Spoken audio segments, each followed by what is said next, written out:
चित्त को शुद्ध करना है तो भगवान के चरित्र के जल से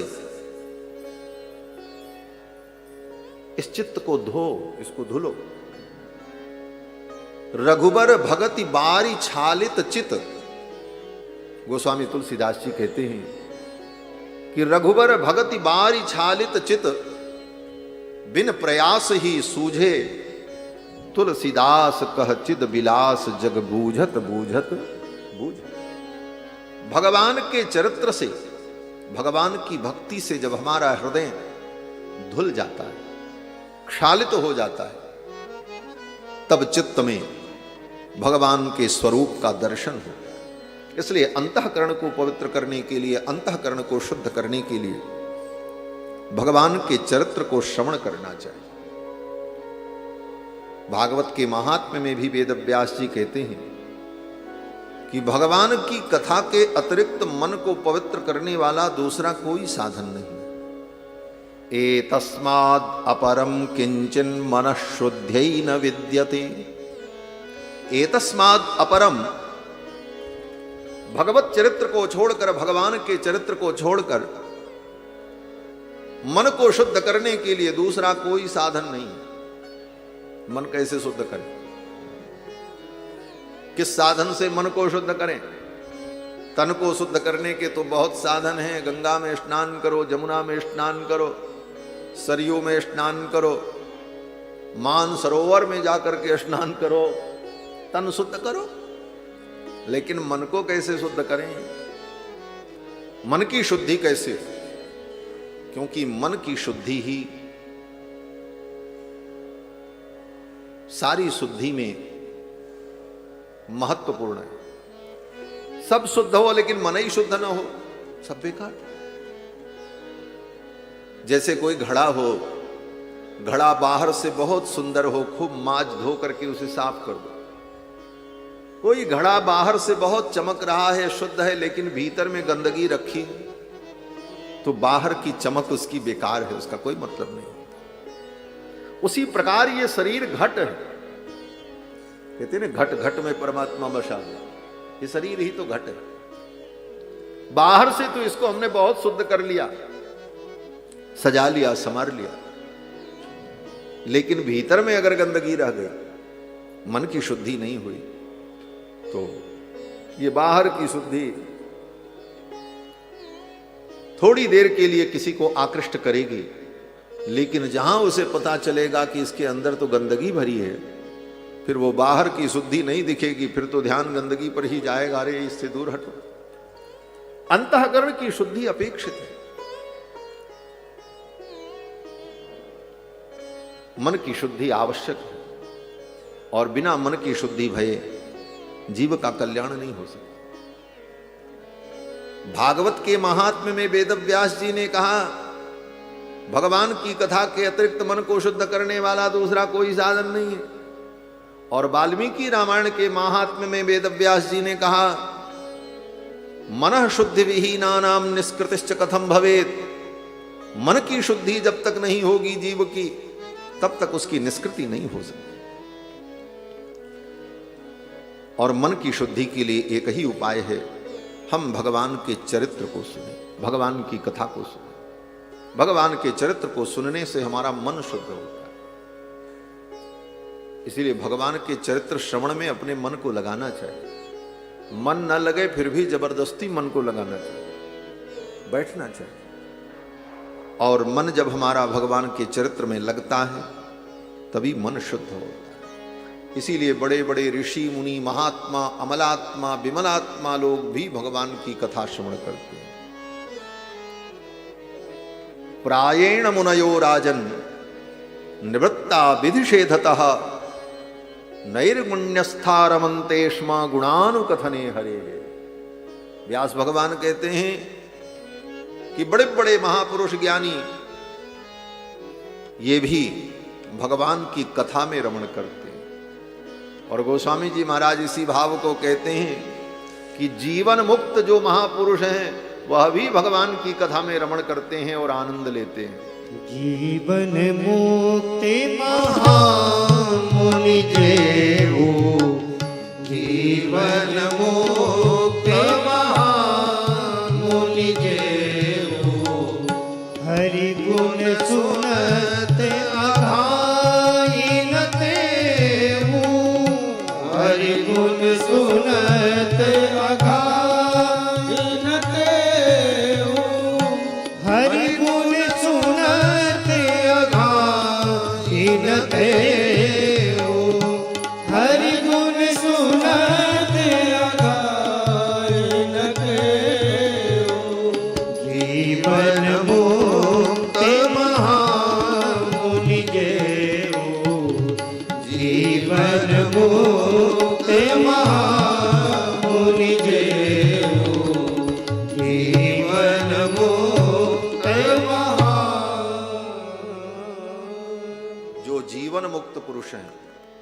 जीवन में ही जिन्होंने मुक्ति का अनुभव कर लिया, ऐसे जीवन मुक्त महापुरुष भी भगवान की कथा में रमण करते। हरिगुण सुनत अघाही न ते, वो भी भगवान के चरित्र को सुन करके कभी तृप्त नहीं होते और बार बार भगवान की कथा को श्रवण करते रहते। भगवान श्री राम ही एकमात्र समस्त प्राणियों के शरण हैं, रक्षक हैं और सर्वस्व है। श्री वेदव्यास भगवान जब रामायण की महिमा का वर्णन करते हैं तो सर्वप्रथम यही कहते हैं कि श्री राम शरणम समस्त जगताम रामम बिना का गति रामेण प्रतिहन्यते कलिमलम रामाय कार्यं नमः रामात्रस्यति काल भीम भुजगो रामे रामस्य सर्वं वशे रामे भक्तिरखण्डिता भवतु मे रामत्वमेवाश्रयः। श्री राम शरणम समस्त जगताम, जगत के समस्त प्राणियों के, सृष्टि के समस्त प्राणियों के एकमात्र शरण भगवान श्री राम। भगवान श्री राम से तात्पर्य भगवान, ये मत समझना केवल श्री राम। भगवान श्री कृष्ण, भगवान श्री नरसिंह, भगवान श्री वामन, भगवान दो थोड़ी, भगवान तो एक। और कभी भी भगवत भक्त को भगवान के किसी स्वरूप में अंतर नहीं समझना।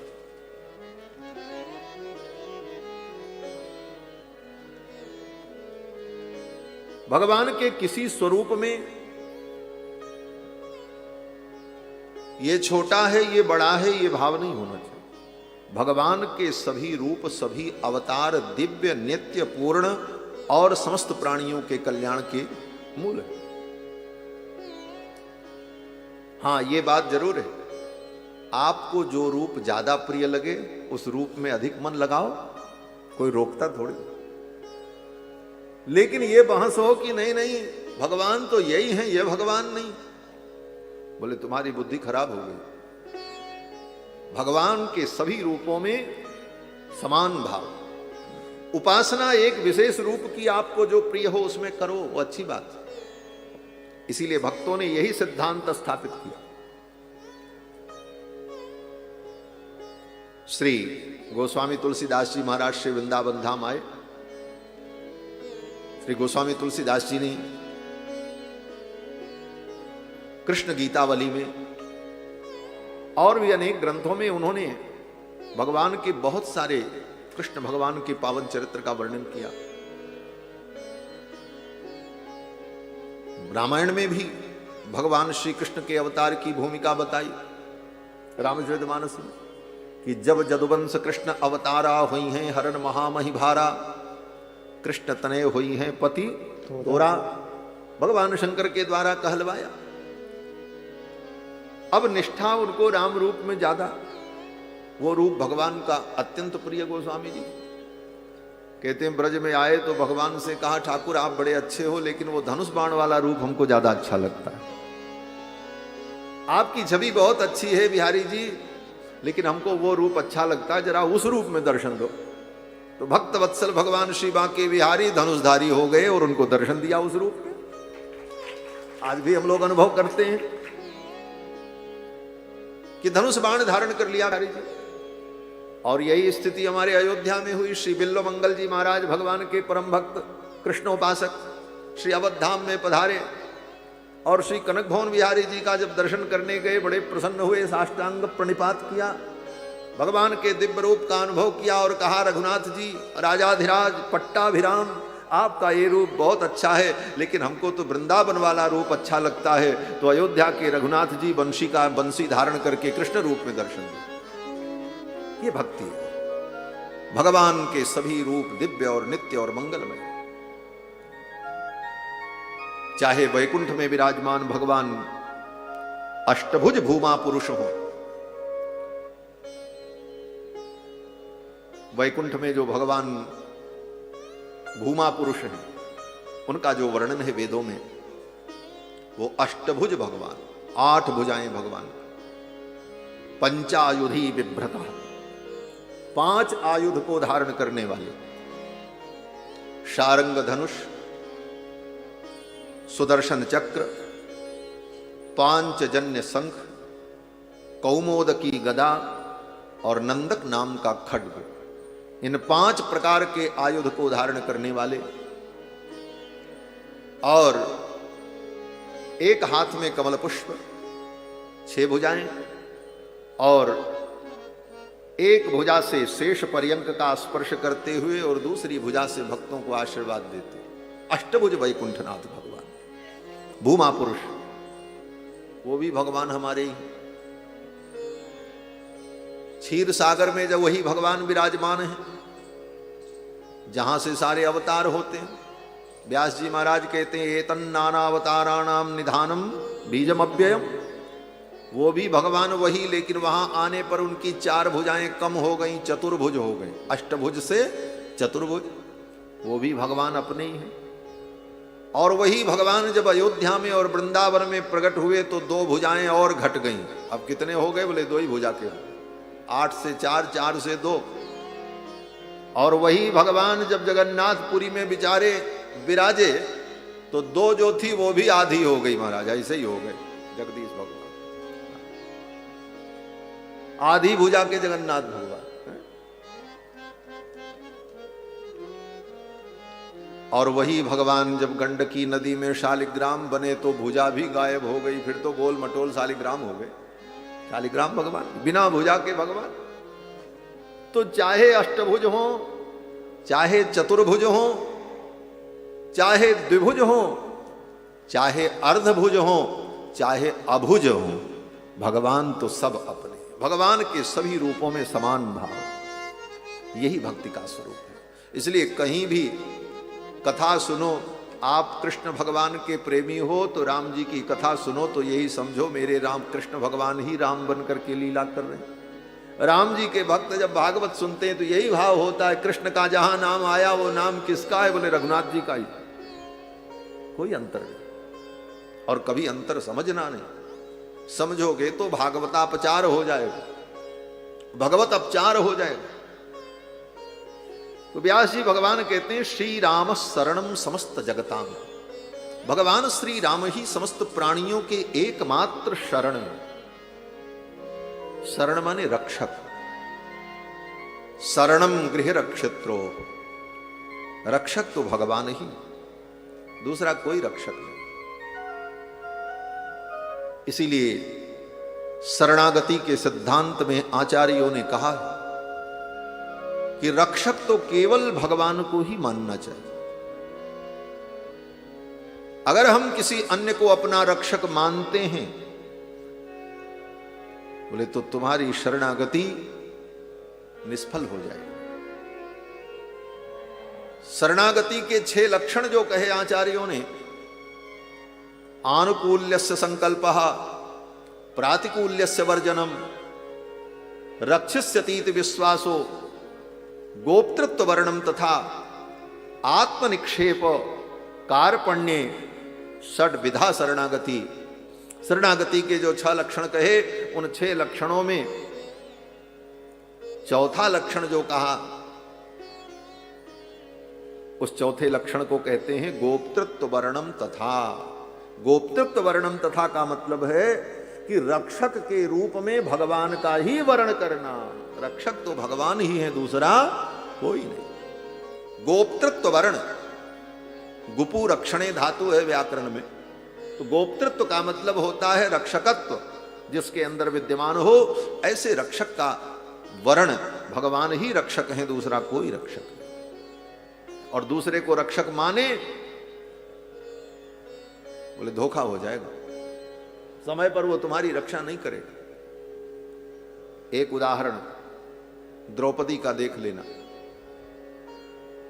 द्रौपदी का जब वस्त्रापहार होने लगा तो द्रौपदी को लगा कि मेरे रक्षक तो यहां बड़े बड़े बैठे हैं, पितामह हैं, कृपाचार्य हैं, द्रोणाचार्य हैं, धृतराष्ट्र विराजमान हैं, इन महापुरुषों के रहते मेरा अपमान नहीं होगा, ये मेरी रक्षा करेंगे। भगवान को उस क्षण रक्षक के रूप में चिंतन नहीं किया द्रौपदी ने, इसीलिए भगवान नहीं आए। द्रौपदी का वस्त्रापहार होने लगा। दुर्योधन ने, दुशासन ने, सब ने अपशब्द कहे द्रौपदी के लिए। पांचाली शब्द की मनमुखी व्याख्या करके उन दुर्योधनादि दुष्टों ने द्रौपदी को क्या नहीं कहा, सब कुछ कहा। अपमान होता रहा, कोई रक्षक नहीं आया। वस्त्रापहार होने लगा, रक्षक नहीं आया। क्यों? बोले द्रौपदी ने अभी तक भगवान को रक्षक माना ही नहीं, अभी तो उनको रक्षक मान रही थी। इसके बाद भी भगवान जब नहीं आए तो द्रौपदी ने सोचा ये पांडव मेरी रक्षा करेंगे, ये तो मेरे पति हैं। पति का मतलब वो रक्षक होता है। पाति रक्षतीति पति, जो रक्षा करे उसको पति कहते हैं। इसीलिए भगवान का नाम जगतपति, जो जगत के रक्षक है। जगतपति तो भगवान ही, ये बाकी जितने दुनिया में पति हैं ये तो नाम के पति हैं, चाहे वो राष्ट्रपति हो, चाहे जिसके पति हो, चाहे भूपति हो, कुछ भी हो, पति तो एकमात्र भगवान है। पतित्व रक्षकत्व भगवान में है और कहीं किसी के पास नहीं। आंशिक रूप से कोई किसी की रक्षा कभी कर दे वो बात अलग है, संपूर्ण रक्षकत्व केवल भगवान में। द्रौपदी ने सोचा ये मेरे पति रक्षा करें। तब तक भगवान नहीं आए और द्रौपदी का वस्त्रापहार हो रहा था। विचार करना इस कथा से, जिसके 5 पति उसकी ये गति, जिसके 5 पति उसकी ये गति हो रही, भगवान नहीं आए। द्रौपदी ने सोचा अब तो ये भी मेरी रक्षा नहीं कर रहे हैं। दुशासन साड़ी खींच रहा था, द्रौपदी अपनी साड़ी को पकड़ करके अपने तरफ खींच रही थी, छोड़ दो छोड़ दो, मुझ पर दया करो। द्रौपदी अपने तरफ जब साड़ी खींच रही थी तब तक भगवान नहीं आए। भगवान ने सोचा अभी भी इसने मुझको रक्षक नहीं माना है, ये तो अपने बल पर भरोसा कर रही, मेरा बल है, साड़ी अपनी तरफ खींच रही, अपने बल का भी भरोसा छूट, सारे संसार के बल का भरोसा छूट जाए, कोई रक्षा नहीं कर सकता, एकमात्र भगवान रक्षक हैं, ये भरोसा। साड़ी खींच रही थी द्रौपदी, तब तक भगवान नहीं आए। जब द्रौपदी ने देखा अब मैं अपने हाथ से, अपने बल से भी अपनी रक्षा नहीं कर पाऊंगी, तब निर्बल होकर के द्रौपदी ने भगवान को पुकारा। कहते ना, निर्बल के बल राम, अपबल तपबल और बाहुबल, चौथो बल है दाम, सूर किशोर कृपाते सब बल हारे को हरिनाम। द्रौपदी ने सबका भरोसा छोड़ दिया और दोनों हाथ ऊपर उठा दिया। चुक्रोशति जाग्ञसेनी, जाग्ञसेनी द्रौपदी ने भगवान को पुकारा। गोविंद द्वारिका वासिन कृष्ण गोपी जन प्रिय, कौरवैहि परिभूतां मां किम न जानासि केशव। हे केशव, आज मैं कौरव की सभा में सीदित हो रही है, मेरी रक्षा कर। यह कहकर द्रौपदी ने जब रक्षक के रूप में भगवान का वर्ण किया, रक्षकत्वेन भगवान का वर्ण, गोप्तृत्व वर्णम तथा शरणागति का जो चतुर्थ लक्षण है, गोप्तृत्व वर्णम तथा रक्षक के रूप में भगवान का जब वर्ण किया द्रौपदी ने, तब भगवान को आना नहीं पड़ा। भगवान तो सब जगह है, वहां भी थे। द्रौपदी के वस्त्र में, द्रौपदी की साड़ी के एक एक तंतु के एक एक परमाणु में भगवान विद्यमान है। भगवान तो अंतर्यामी कहां नहीं है, और भगवान को कहीं से आना नहीं पड़ा। द्रौपदी की साड़ी ही अनंत हो गई और 10,000 हाथी का बल रखने वाला दुर्योधन थक गया, वो दुशासन थक गया। यो वस्त्र संभृत तनु, लेकिन ये कब हुआ? बोले जब द्रौपदी ने रक्षक के रूप में भगवान का वर्ण किया। रक्षक तो भगवान है, ये हम मान लें, विश्वास कर लें और इसको हृदय में दृढ़ कर लें। व्यास जी कहते हैं श्री राम शरणम समस्त जगताम, समस्त प्राणियों के एकमात्र रक्षक भगवान है। रावम बिना का गति, और राम जी के बिना, भगवान के बिना कोई गति भी नहीं है। कहां जाओगे? जहां जाओगे वहां दुर्गति ही होगी। गति तो भगवान के चरणों में, जाकर के देख लो। जो जो भगवान को छोड़कर दूसरी दिशा में गया उसकी दुर्गति ही हुई। गति तो उसी की हुई जो ठाकुर की ओर आए। इसलिए रामम बिना का गति, भगवान के बिना कोई गति नहीं। और राम जी की शरण में आए, ठाकुर को अपना रक्षक माना, भगवान का वर्ण किया, तो क्या होगा? बोले रामेण प्रतिहन्यते कलिमलम। हमारे जीवन का जो कलिमल है, हमारे जीवन का जो दोष है, वह नष्ट हो जाए। भगवान हमें पवित्र कर देंगे। पवित्राणाम पवित्रम यो मंगलानाम च मंगलम। भगवान की शरण में आने पर भगवान के द्वारा ही हमारे कलिमल का निराकरण हो। रामेण प्रतिहन्यते कलिमलम। इसको दूसरी दृष्टि से भी विचार करना। हमारे जीवन में जो कमियां हैं, जो दोष है, जो दुर्गुण है, वो हमारे प्रयास से नष्ट नहीं हो सकता। भले कोई कितना भी बड़ा प्रवचन करे, उपदेश करे और कहे आत्मनियंत्रण करो, अपने जीवन को सुधारो, अपने जीवन को बदल लो, कहना बड़ा सरल है, होना बड़ा कठिन है।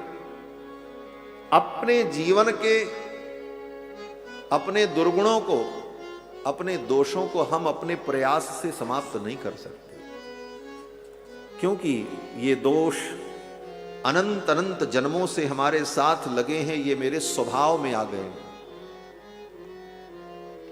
इनको हटा पाना बड़ा कठिन है। और कोई वस्तु जब स्वभाव में आ जाती है तो वो अपरिवर्तनीय हो जाती है। इसीलिए कहा स्वभावो दुरतिक्रमः। स्वभाव दुरतिक्रम होता है, उसे बदलना बड़ा कठिन होता है। रावण ने यही कहा, स्वभावो दुरतिक्रमः। एक दिन मंदोदरी ने समझाया, कभी कभी आप श्री राम के गुणों का वर्णन करते हो। राम बहुत पराक्रमी हैं, बड़े सत्यनिष्ठ हैं, बड़े धर्मात्मा हैं। राम बड़े धैर्यवान हैं, राम मर्यादाओं को जानते हैं। तो लंकेश, जिनके ऐसे गुण हैं, जो इतने अच्छे हैं, जिनके गुणों की तुम प्रशंसा करते हो एकांत में, ऐसे राम की शरण में चले जाओ, सीता को वापस कर दो, लड़ाई खत्म हो जाएगी, लंका बच जाएगी। जब मंदोदरी ने यह कहा तो रावण ने कहा, यह तो कदापि नहीं हो सकता, हम राम की शरण में नहीं जा सकते, हम सीता को वापस नहीं कर सकते। बोले क्यों? तो रावण ने कहा, यह मेरा स्वभाव नहीं, सब कुछ जानते हुए भी मैं स्वभाव से मजबूर हूं। द्विधा भज्ये अमित्येवम न नमेयम कथंचन। मेरे दो टुकड़े हो जाएं लेकिन मैं झुक नहीं सकता, मैं टूट जाऊंगा लेकिन झुकूंगा नहीं। मंदोदरी ने कहा क्यों? तो रावण ने कहा, एष मे सहजो दोषः। ये मेरा सहज दोष है। स्वभावो दुरतिक्रमः। ये स्वभाव अपरिवर्तनीय है, ये मेरा स्वभाव बदल नहीं सकता। मैं क्या करूं, मजबूर हूं। कहने का तात्पर्य कि मेरे जीवन में जो कमियां हैं, जो हमारे अंदर दोष है, इसको हम अपने प्रयास से हटा पाएंगे, ये संभव नहीं लगता। बोले तो कैसे हटेगा? तो कहते एक उपाय है, भगवान की शरण में आकर उन पर भरोसा कर, उनको रक्षक अगर आपने मान लिया, तब उनकी जब कृपा होगी तो रामेण प्रतिहन्यते कलिमलम, हमारे जीवन के दोष समाप्त हो।